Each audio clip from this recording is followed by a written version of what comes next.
Hello student, today our new topic is production possibility frontier और production possibility curve. Okay आज हम लोग production possibility frontier के बारे में पढ़ते हैं. तो student, due to scarcity of resource as we can not satisfy all our wants, even if an economy uses all its resource in the best possible manner, it's capable to restrict due to scarcity of resource. Okay, as we cannot have everything that we want, we are forced to make economic decision. देखिए student, हमारे पास resource limit होते हैं तो हम अपने resource से वो सभी चीज़ों को प्रोड्यूस नहीं कर सकते हैं जो ह्यूमन वांट्स होती हैं. ठीक है, तो क्या होता है, this decision take the form of choice among the alternate goods and service. तो हमको चॉइस करना होता है अल्टरनेट गुड्स और सर्विसेज की, that will be best satisfied our wants. Okay, तो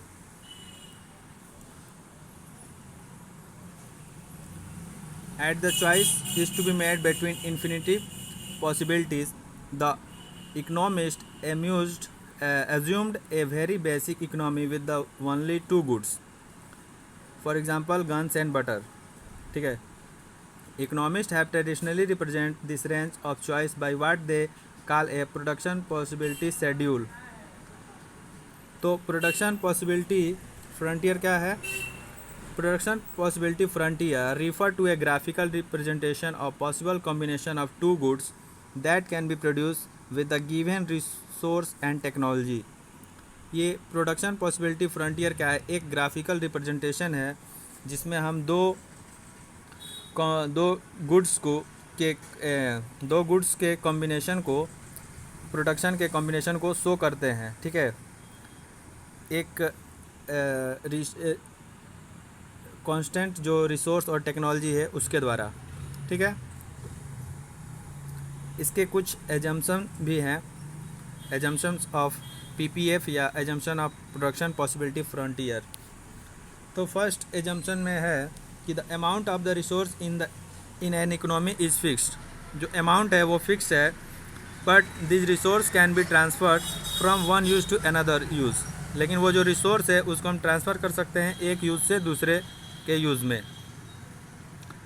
ओके, सेकेंड है, with the help of given resource only two goods can be produce. और जो रिसोर्स दिए गए हैं उसमें हम केवल दो गुड्स को ही प्रोड्यूस करेंगे. The resource are fully and efficiently utilise. और उस रिसोर्स का फुली और इफ़िशियंटली उसका पूरा यूज़ करना है. ओके, सपोज दैट आपके पास अगर एक फॉर्म है तो उस फॉर्म में या उस खेत में वो पूरे खेत का हम यूज़ करेंगे किसी भी चीज़ के प्रोडक्शन के लिए. ठीक है, उसमें कम या ज़्यादा नहीं करेंगे, वो फिक्स रहेगा रिसोर्स उसका. Resource are not equally efficient in production of all product, so when resource are transfer from one production of one good to another, the productivity decrease. देखिए, तो रिसोर्स आर कह रहा है कि not equally efficient in production of all products. वो जो resource है वो ऑल प्रोडक्ट्स के प्रोडक्शन में एफिशिएंट नहीं है.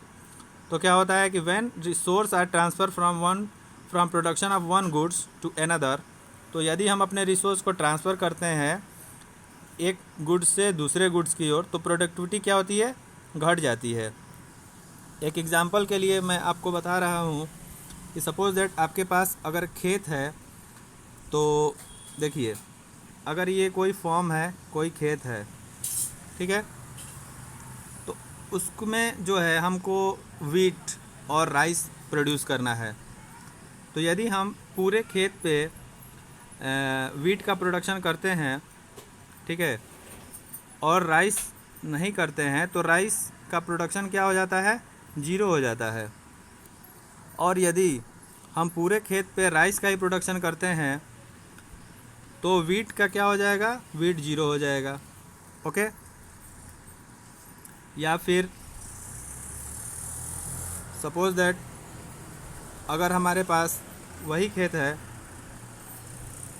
और मैं जो है उसके यहाँ पे 20% पे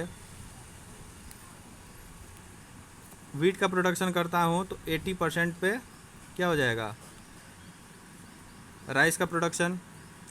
या फिर इसको अगर मैं 40% कर दूँ, इसको अगर 40% करते हैं तो ये 60% हो जाएगा। ओके, ऐसे ही एक प्रोडक्शन को अगर हम बढ़ाएंगे तो दूसरे का प्रोडक्शन कम हो जाता है। अब देखिए, the level of technology is assume to be constant. ठीक है, जो लेवल ऑफ टेक्नोलॉजी है वो क्या है, कांस्टेंट है। तो इसको हम एक पहले टेबल पे देखते हैं, प्रोडक्शन पॉसिबिलिटी शेड्यूल। ठीक है, तो देखिए कंडीशन जो है इसमें पॉसिबिलिटी, ठीक है, फर्स्ट पॉसिबिलिटी है, आपको दिखा रहे हैं। देखिए ये ए है और इसमें गन्स और बटर की यूनिट्स दी गई हैं। ठीक है, तो गन्स की यूनिट अगर हम 21 करते हैं, सारे रिसोर्स और टेक्नोलॉजी का यूज़ करते हैं गन्स को बनाने में, तो बटर जो है वो क्या है, 0 है। बट अगर हम बटर की एक यूनिट बढ़ाते हैं, ठीक है, बटर की एक यूनिट हमने बढ़ा रहे हैं, तो गन्स जो है वो एक यूनिट कम हो जा रहा है। फिर यदि हम बटर की 2 यूनिट बढ़ाते हैं तो फिर इसकी 2 यूनिट कम हो गई, 3 यूनिट बढ़ाए 3 कम, 4 यूनिट बढ़ाए 4 कम, फिर हमने बटर की 5 यूनिट बढ़ाई तो 5 कम हो गया, और जब हम 6 बढ़ाए तो ये 0 हो गया। यानी कि जब हमने सारा रिसोर्स और टेक्नोलॉजी बटर को बनाने में यूज किया तो ये हमारा गन्स क्या हो गया, 0 हो गया। ओके, अब देखिए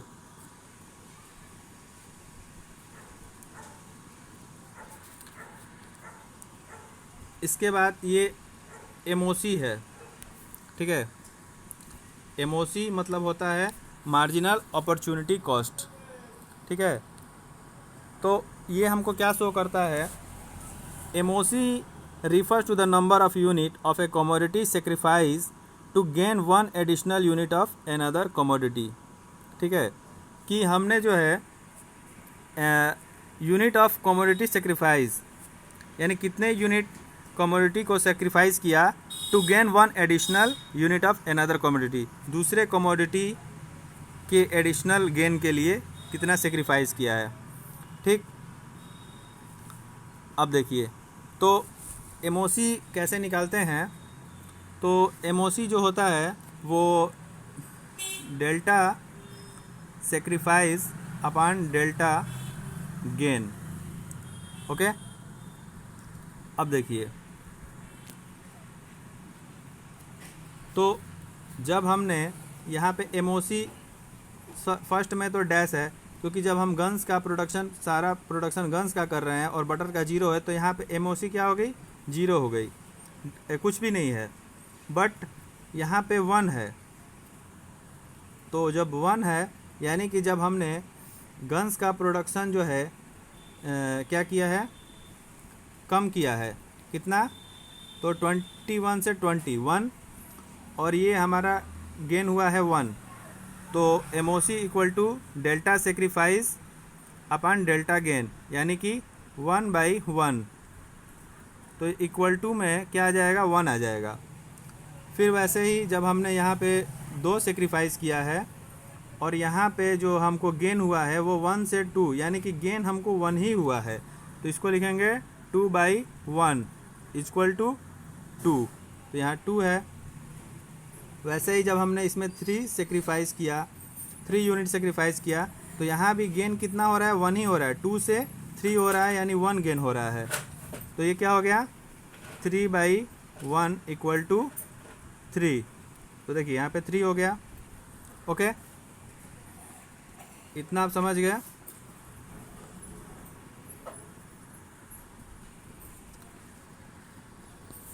अब देखिए इसके बाद है MRT, ठीक है।